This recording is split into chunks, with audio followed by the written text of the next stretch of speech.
من فضلك انا كنت بس عايزه اسال الشيخ ايه راي الدين في واحده قاعده في بيت ميراث بتاع عيله كبيره، وسايبه وراها 20 30 وريث كلهم محتاجين، وهي للاسف كل القصه ان هو يعني جدي انا كان بيملك بيت، فنصه كان بتاع جدي ونصه كان بتاع خالي، يعني خالي ليه ايوه نص. ماشي. فهو راح يعني عمل لها ايجار، عقد ايجار، قالت لمده سنه لغايه لما ربنا الاحوال معاها تتصلح وكده. لمرات خالك يعني وبعد ولا لمين؟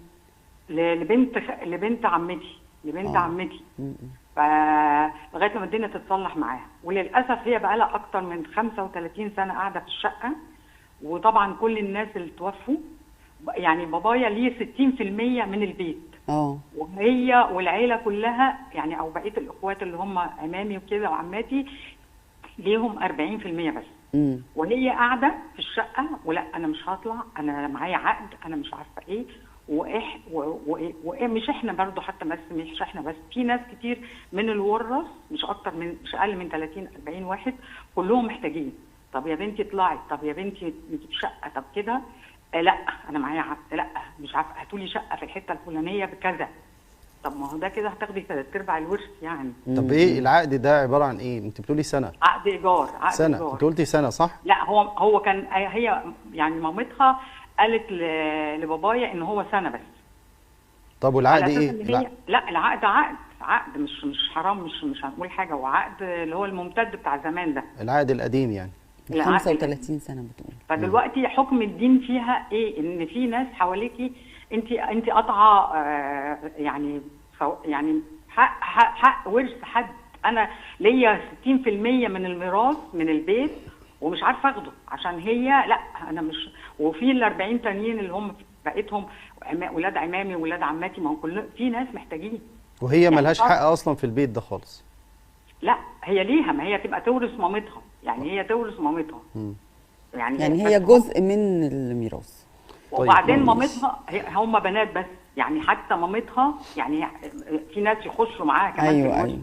يعني تمام. حضرتك ده يعني شرع ربنا ايه، واحنا نكلمها ازاي ونقول لها ايه والكلام ده كله. ماشي يا حبيبتي. شكرا.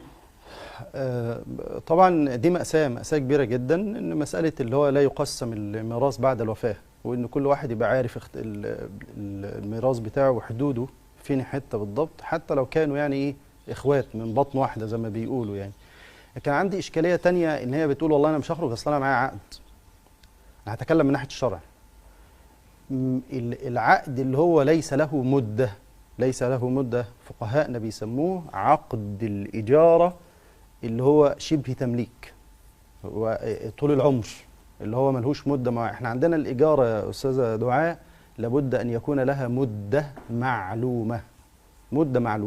كم سنة بقى؟ بعض الفقهاء قال يعني أقصى 90 سنة مثلا يعني، والبعض قال لا 70. والواقع يعني الحمد لله لما القانون اتعدل سنة 96 خلوه حوالي اللي هو الإيجار الجديد اللي هو أقصى 59 سنة. وتقريبا القوانين ما زالت تعدل عشان مسألة القانون اللي هو القديم ده، لأن الناس بيبقى صاحب البيت وهو مش عارف يعمل حاجة، وفي الآخر ممكن الإيجار يطلع له مثلا 2 جنيه 3 جنيه من البيت كله، وهو في النهاية أنا صاحب عمارة ما شاء الله طول بعرض وأنا فقير مش لاقي آكل يعني. طيب حكم الراجل بقى اللي قاعد في الشقة ده أو الست اللي قاعدة في الشقة دي، هل ده من حقها؟ لا مش من حقها، حرام شرعا. طب وبالتالي يا مولانا طب نعمل ايه؟ بعض فقهاءنا قالوا والله انت مش ليكي نصيب، اطلع خدي نصيبك وتصرفي، هاتي شقه بره، لكن مش تقولوا لا هاتولي بقى كمان شقه، ده مش فرض عليهم.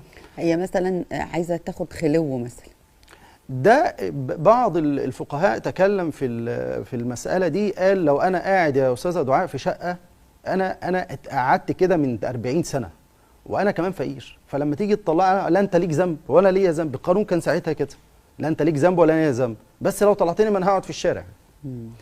فبعض الناس قالوا طب هو ممكن نعمل ايه؟ ما نقسم البلد نصين، نقول له طيب ممكن ياخد جزء من المال حتى يستعين به على ان هو ممكن يجيب شقه حتى ولو بالايجار، ولا شقه تمليك في اي حته ان شاء الله اوضه وصاله، وفي الاخر انا اخد شقتي اللي انا باخد منها 3 جنيه فهتجيب لي 3 مليون، يا اخي هتنازل عن مليون وانا اخد ال 2 مليون. فبعض الفقهاء ده امتى؟ لو الراجل ده ملهوش حاجه خالص، لكن لو واحد عنده بقى ملك وعنده ورث وعنده مش كده، لا يجوز له ولو انه يقعد ثانيه واحده، لان ده مش ملكه يا استاذه دعاء، وهو قاعد في مال مش ماله، وعمال بيكتسب الذنوب كل ساعه كل لحظه طول ما هو قاعد في المكان